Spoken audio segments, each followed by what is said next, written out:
Hi guys, give me a second.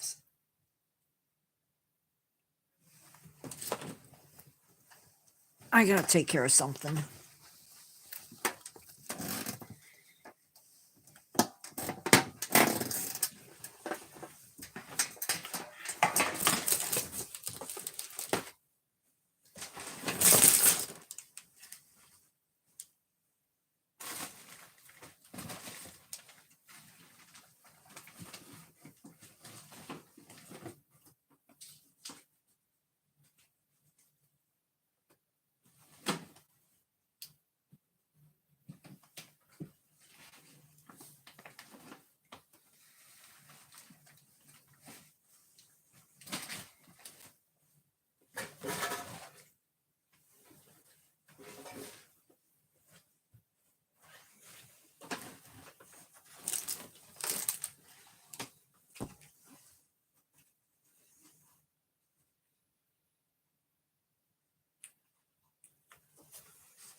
Sorry guys, I'll be right there.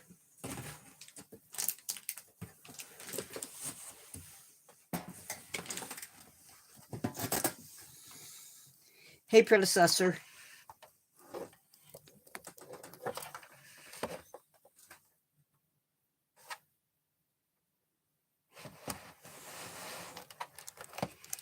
Hey Carol, give me a second.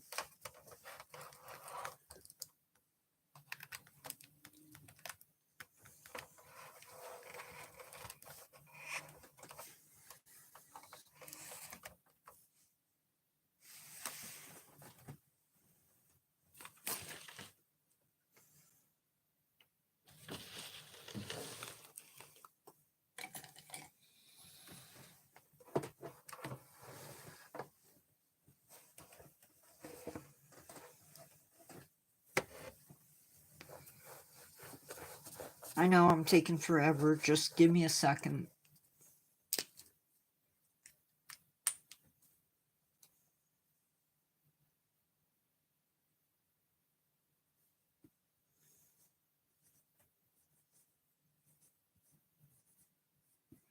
Give me a second.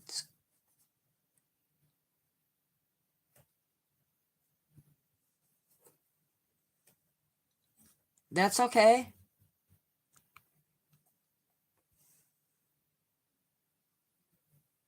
It'll all become... Did you read the did you look over it?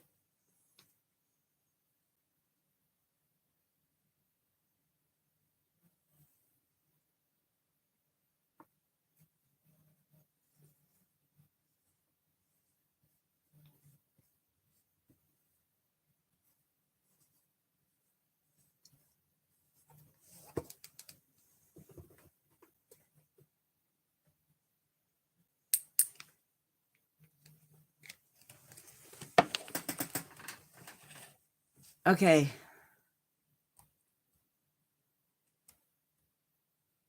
Hopefully...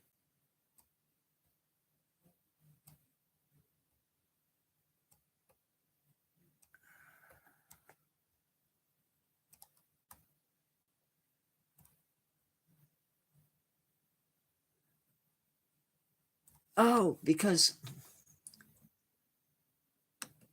Duh.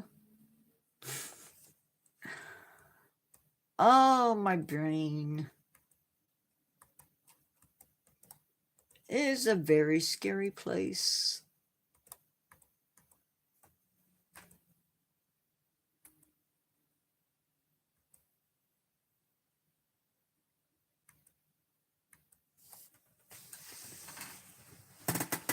Come on, are you serious right now?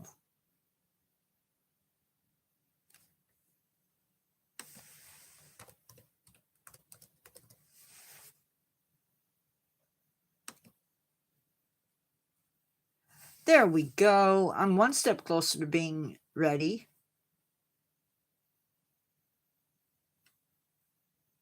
We'll get there. Maybe. Maybe.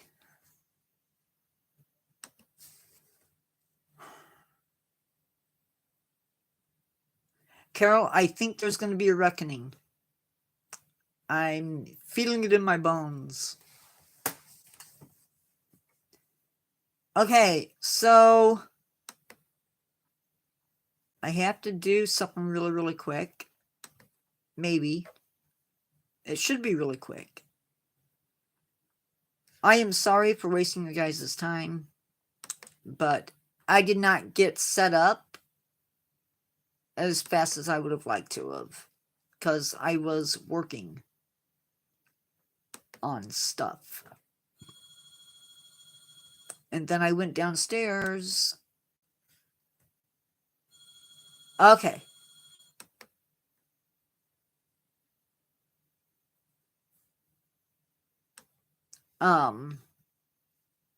Just right now, a very unhappy nature guy right now.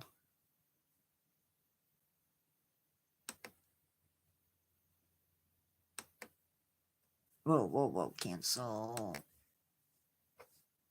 We are going to look over the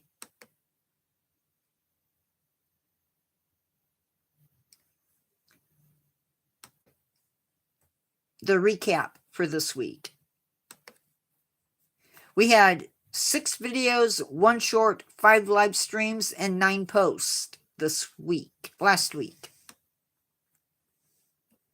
2.7 thousand people tuned in, and 14 new subscribers. Now, this is a direct correlation with the way that we're doing lives now. Some of it.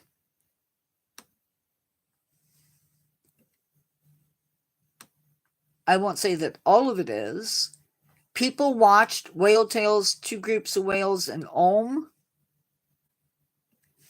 People didn't just watch, they reached out. We had 70 likes, 3 shares, and 4 comments. I'm not going to do the game today because I'm already running late. We're going to say 2 Groups of Whales. No, it was Whale Tales. It got 873 views last week, which is fine. That's fine. And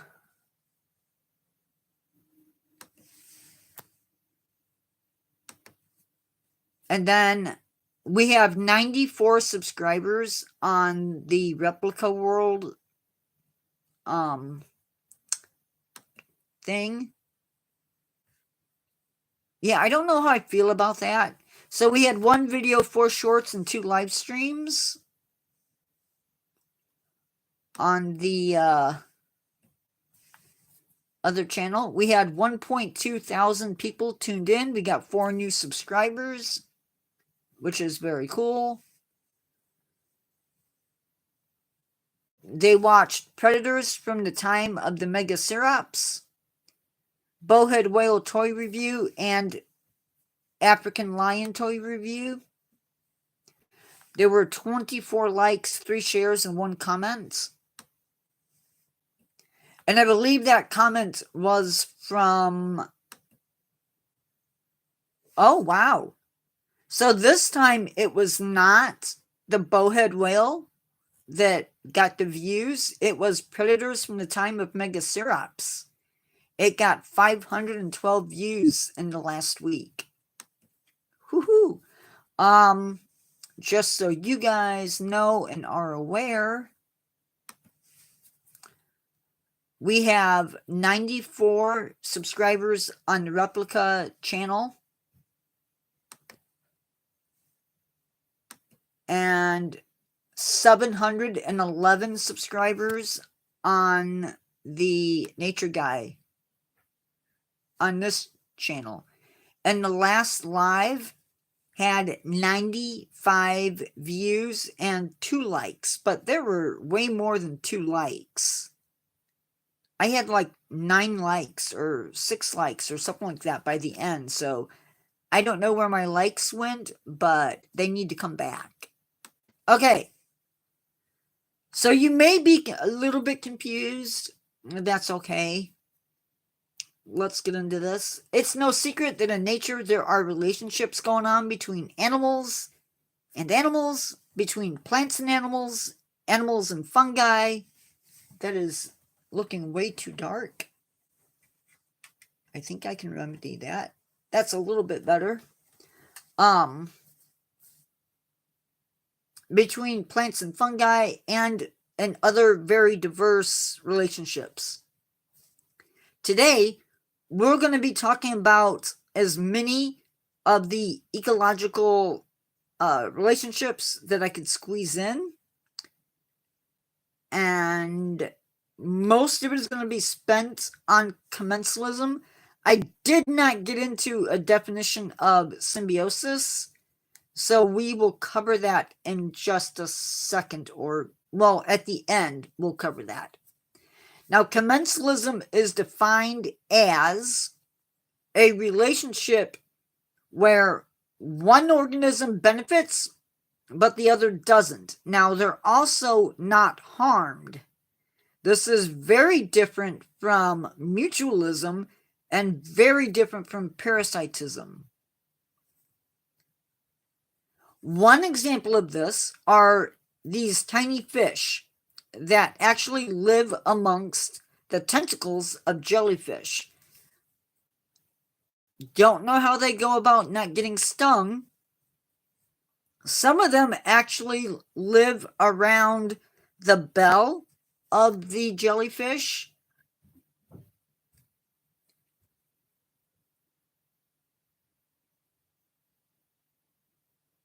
Another example are the epiphytes on trees, like Spanish moss. If you've seen pictures from the south, you know what Spanish moss is. Or plants that grow on the branches in the rainforest. Spanish moss gets a place to live, but it also gets better access to sunlight compared with maybe plants that are growing at the base of the tree.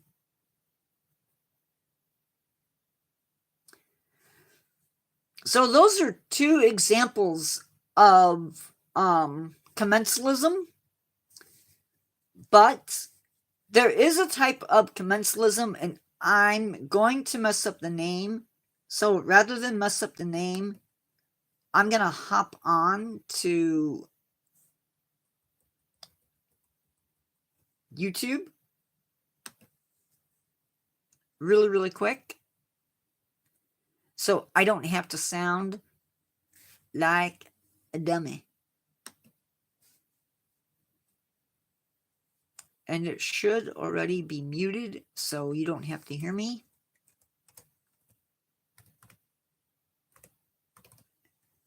Make sure I spelled it right.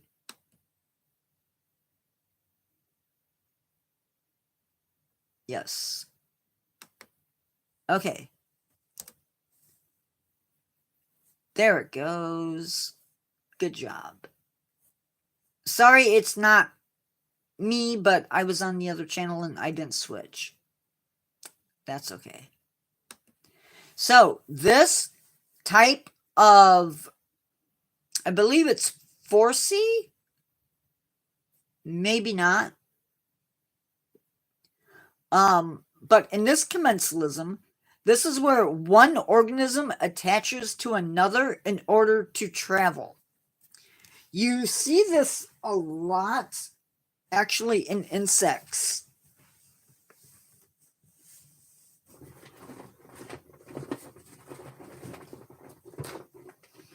In the figures, the only one that I can find really quickly is this one. So what happens is you will get mites that will attach to the animal. The animal will fly off, land somewhere, and the mite will come off, and it's someplace new. Another form of commensalism is called, and for this one, I'm going to have to write it down because I don't trust myself to spell it right. I am doing this as the debate is going on. So I'm wondering my American viewers may be involved with that.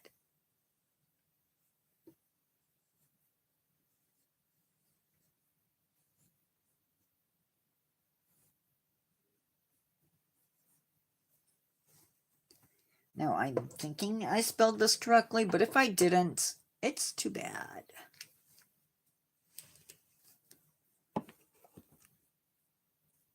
And you guys feel free to ask questions as we go through this. And there's probably examples of this that oh,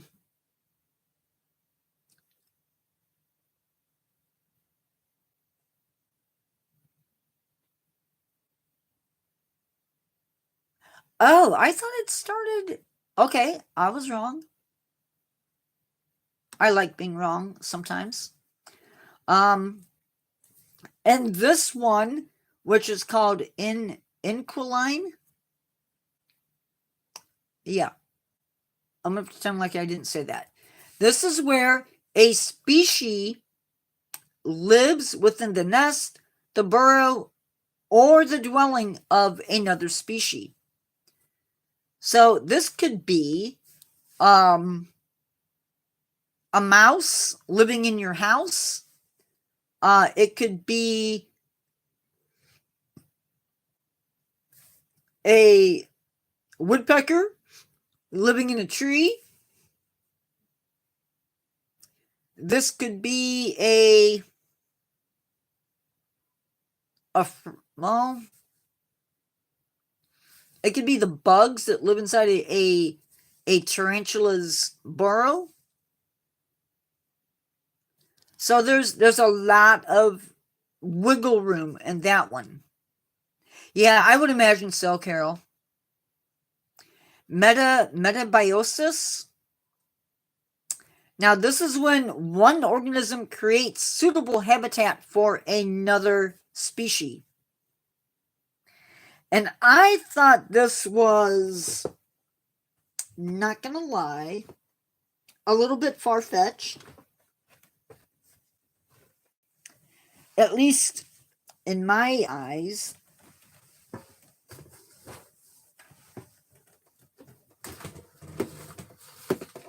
But they say this is how it works. This is how it works, I guess.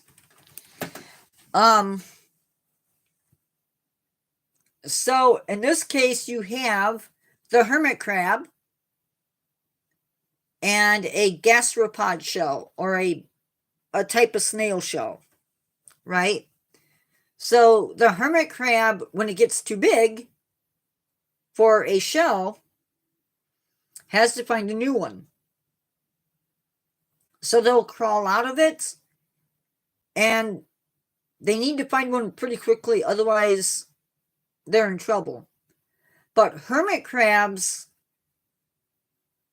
the inside of the crab, the part that you don't see inside the shell, is very soft, or can be soft. So they need that shell to protect them. Now, there is one last commensalism that we're going to talk about, and it is chemical commensalism. And this is very complicated. I'm not even going to try to explain it, but it involves bacteria. And one bacteria creates chemicals that the other species needs. The other species bacteria needs. So there are as many different, maybe in Yellowstone. I don't want to say for sure because I don't know, but perhaps. Oh, excuse me. Okay, so the next part that we're going to talk about is Hold on.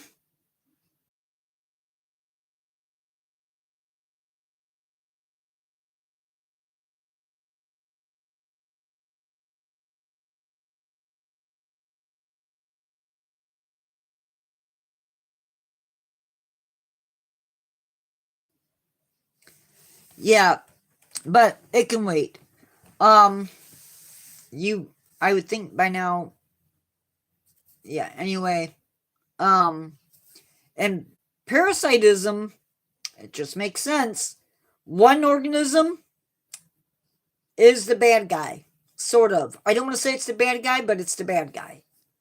And the other organism is harmed. Like there's no other way around it. They're just harmed. And there are at least there's many different types of parasitism. There's the endoparasites, and these are parasites that live in the body, such as tapeworms and roundworms and liver flukes. So all of those guys inside the body. And not all endoparasites are in fact worms. I'm just gonna say that. There are also ectoparasites, and for us, we usually think of ticks, fleas, and lice. But there are other ectoparasites that are not those animals, like mosquitoes and flies. And I'm not sure what botfly is considered, but anyway, there are also hyperparasitism. This is where the parasite has a parasite. Think about that one. There's also intercellular. I'm going to type it up because I'm probably not going to be able to pronounce it. So in this one, the parasite lives in the spaces between cells. And then there's intracellular.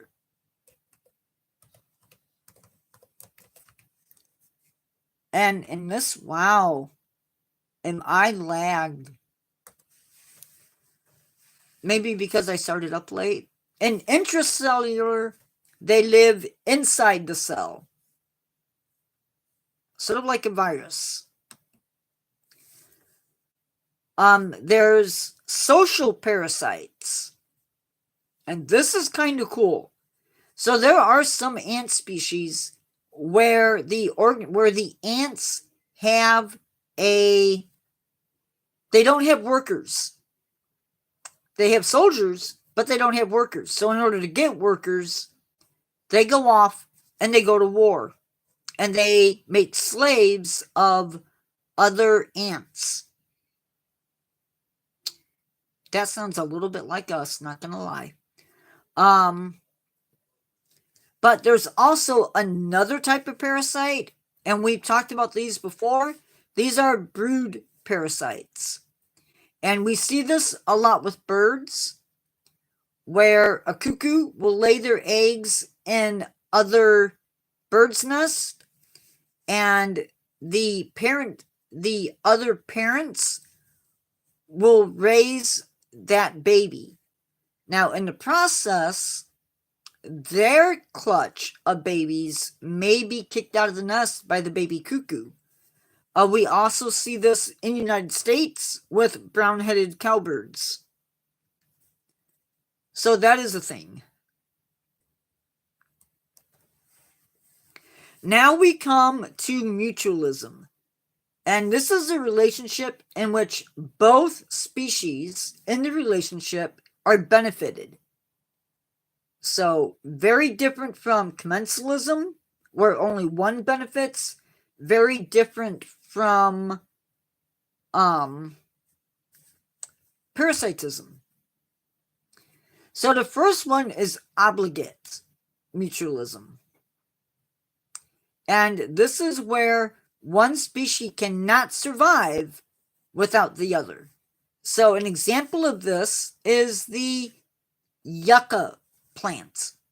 Now, if you don't have a yucca, or if you've never seen yucca plants in the desert, they are pollinated by a moth. And that moth will fly into the flower, get coated in pollen, and then lay her eggs and fly out. And she'll go to another yucca and do the same thing. Without the yucca, the moth would die. Without the moth, the yucca's seeds would not get pollinated. So it's a win-win for them. There's diffusive mutualism, and this is when one organism can live with more than one partner. So an example of this, really, really cool example. I don't have one, but I do have sharks. And so we're going to use a shark. So there is an animal called a reese. Hold on, Carol, hold that thought. They go out and they're swimming around and they get parasites on their skin. The reese will come in and take those parasites off the fish. They actually clean the fish of parasites. The reese gets a diet of parasites, while the shark or the fish gets cleaned of its parasites. No, in this case, the tapeworm, yes. The reese is able to harass, however you pronounce it, eats the animals, the parasites that are on the other fish, and they get fed, and the shark gets cleaned. Carol, what did you mean by the tapeworm? ? Are you asking if that's mutualism? I don't understand. There is trophic mutualism, and this is a little bit weird. Hi, Pineapple Owl. And trophic mutualism, and it may be seen in other examples, but you see this in lichens. Now, lichens are interesting because they contain a fungi. I did. We talked about parasites. Trophic mutualism. Tapeworms would be an endoparasite. So in trophic mutualism, you have a fungi and an algae that live together inside that lichen. And the algae, because algae contain chlorophyll, they're able to do photosynthesis. The end product of photosynthesis is sugar. And so the algae and the lichen provide some of that sugar to the fungi. In return, if they're growing on a rock, the fungi helps produce nutrients from breaking down the rock for the algae. So that's a win-win for them. There is defensive mutualism. And my favorite example of this, and I'm going to use my giraffe for this.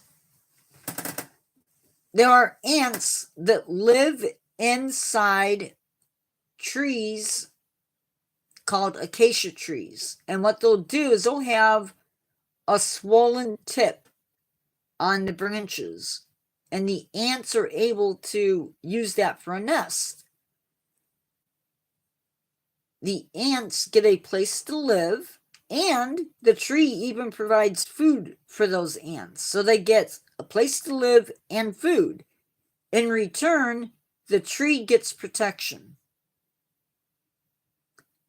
So what will happen is the giraffe will be up there eating, or other animals will be up there eating, and out of nowhere comes this swarm of ants biting and stinging. And who wants to deal with that? I mean, really. There is dispersive mutualism, and the way it was explained is that plants, you have a plant and you have a pollinator. The plants, when the pollinator lands, gets the pollen and nectar, gets the pollen taken away to another plant. The plants get fertilized and the pollinator gets food. Now, I'm thinking that this may also apply to like monkeys or elephants, where they eat the seed passes through the gut of the animal, and then they deposit that seed in their feces, and the seed has a chance to grow. Now, when we talk about symbiosis, that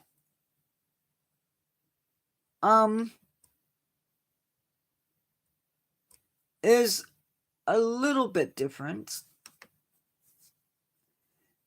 And this is basically a close relationship between two species in which at least one of the species benefits. Now, part of that includes mutualism, commensalism, and parasitism. They're all a part of that.